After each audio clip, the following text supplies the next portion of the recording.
just on the other side of this tree line is the Deerlick Astronomy Village and the Greer observing field. And I don't know of a whole lot of these landmark signs in the country that are recognizing the impact of a famous astronomer. And this is Robert Greer, noted astronomer in rural Georgia.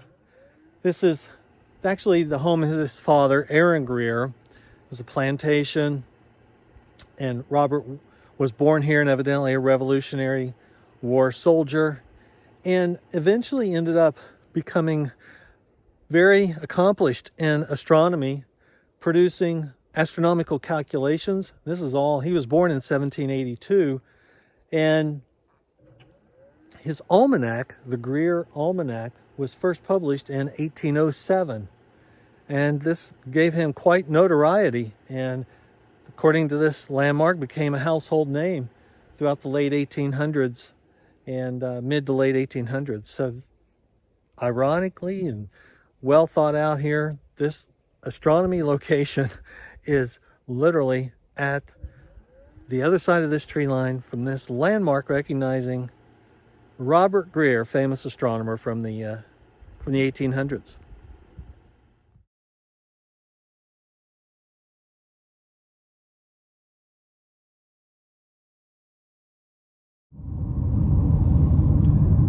So here we are on the rural roads of Georgia, northern Georgia, and I wanted to just review with you. I car camp, and recently I had the opportunity to select a car. We have a Honda Pilot for our primary family car, but I was looking for a car that really could serve as my astronomy go-to when I'm not able to take the Pilot, or when I want to leave the Pilot at home with my wife.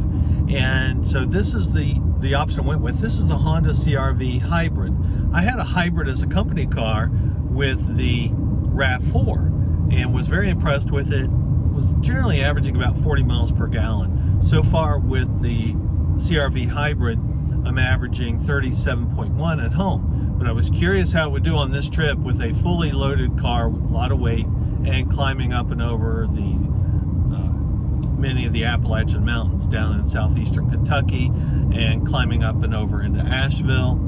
And I have to say, I've been pretty impressed. Right now at 363 miles on this trip, I'm averaging 36.6 miles per gallon. So that's not too far off from my normal at-home driving around town 37.1. So I think that's working out quite well.